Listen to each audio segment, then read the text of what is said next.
আমি রব্বুল আলামিন কিয়ামত দিবসে বিচারের মানদণ্ড স্থাপন করব, বিচারের আদালত কায়েম করব। মানুষের জিন্দেগির আমলনামা ওজন করার জন্য দাড়ি পাল্লা দাঁড় করাবো।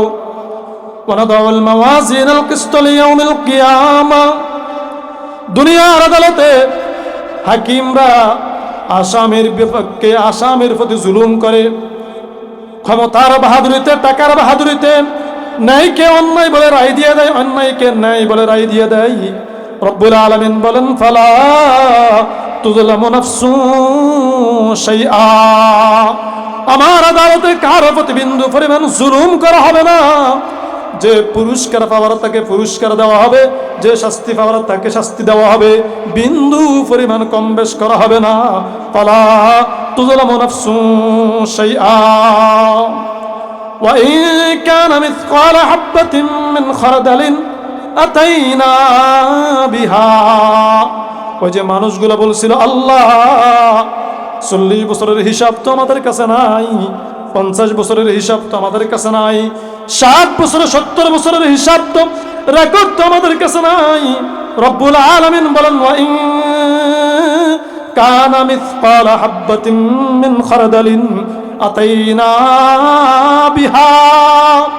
দুনিয়ার জমিনে যে যত আমল করেছে, বদ করেছে, ভালো করেছে আর খারাপ করেছে, বিন্দু পরিমাণ অনু পরিমাণ জিন্দেগির রেকর্ডও আমি আল্লাহ হাজির করব। বলেন না সুবহানাল্লাহ।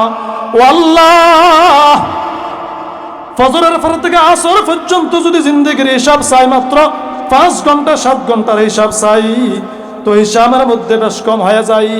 একটা অফিসের হিসাব নেওয়ার জন্য সুপারভাইজার আছে, ম্যানেজার আছে, সিসি ক্যামেরা আছে, 20-30 জন কর্মচারী হয়রান হয়ে যায়।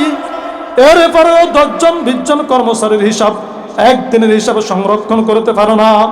ওগো আল্লাহ, আদম থেকে নিয়ে কিয়ামত পর্যন্ত কোটি কোটি কোটি কোটি হাজারো কোটি মানুষের পাই পাই হিসাব, প্রতিটা পলকের পলকের হিসাব, প্রতিটা নিঃশ্বাসের হিসাব, প্রতিটা সেকেন্ডের হিসাব, প্রতিটা মিনিটের হিসাব, প্রতিটা ঘন্টার হিসাব, প্রতিটা দিনের হিসাব, প্রতিটা সপ্তাহ, প্রতিটা মাস, প্রতিটা বছরের হিসাব ওগো আল্লাহ কার দ্বারা করবেন, কারা তৈরি করবে, কারা উপস্থিত করবে, কারা সংগ্রহ করবে? রব্বুল আলামিন বলেন, ওয়া কাফা বিনা হাসিবিন। দুনিয়ার কোনো মানুষের প্রয়োজন নাই, কোনো কর্মচারীর প্রয়োজন নাই।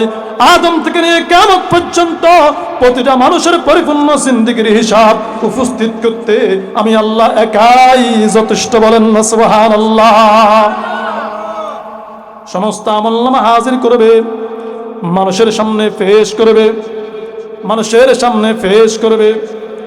যখন আমলনামা সামনে চলে আসবে, যারা বদকার থাকবে তারা আফসোস করবে, যারা নেককার হবে তারা খুশিতে আত্মহারা হয়ে যাবে।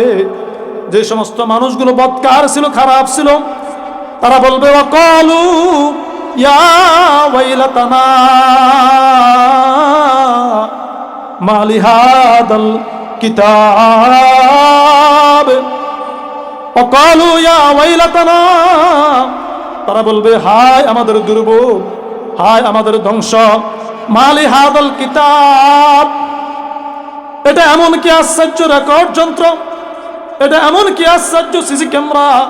মালি হাদাল কিতাব লা ইউগাদিরু সগীরাতাও ওয়ালা কাবীরাতান ইল্লা আহসাহা। আমার জিন্দেগির বড় থেকে বড়, বৃহৎ থেকে বৃহৎ, ক্ষুদ্র থেকে ক্ষুদ্র, ছোট থেকে ছোট সব কিছু এই কিতাব রেকর্ড করে ফেলেছে। বলেন না সুবহানাল্লাহ।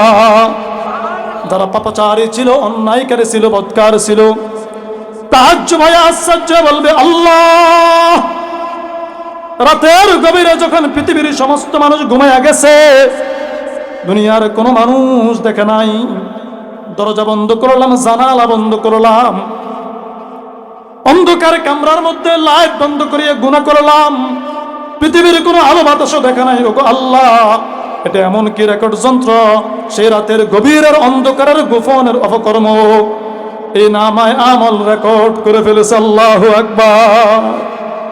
নেককাররা চিৎকার করে বলবে, আল্লাহ, রাতের গভীরে যখন সারা পৃথিবীর সমস্ত মানুষ ঘুমিয়ে গেছে, রাত্রে 3টা বাজে কনকন শীতের মধ্যে মাদ্রাসার সমস্ত শিক্ষক ঘুমের ঘরে, সমস্ত ছাত্র ঘুমের ঘরে, এলাকার সমস্ত মানুষ ঘুমের ঘরে, রাত্রে 3টা বাজে গভীর রাতে উঠিয়া কনকনের শীতের মধ্যে ওযু করিয়া মসজিদের কোনায় তোমার নামে একটা সিজদা করেছিলাম, 2 রাকাত তাহাজ্জুদের সালাত আদায় করেছিলাম। পৃথিবীর কেউ তো দেখে নাই। ওগো আল্লাহ, এটা এমন কি রেকর্ড যন্ত্র, তোমার এই রেকর্ড যন্ত্রের মধ্যে আমার রাতের গভীরের সেই সিজদা পর্যন্ত উঠে গেছে, বলেন না সুবহানাল্লাহ।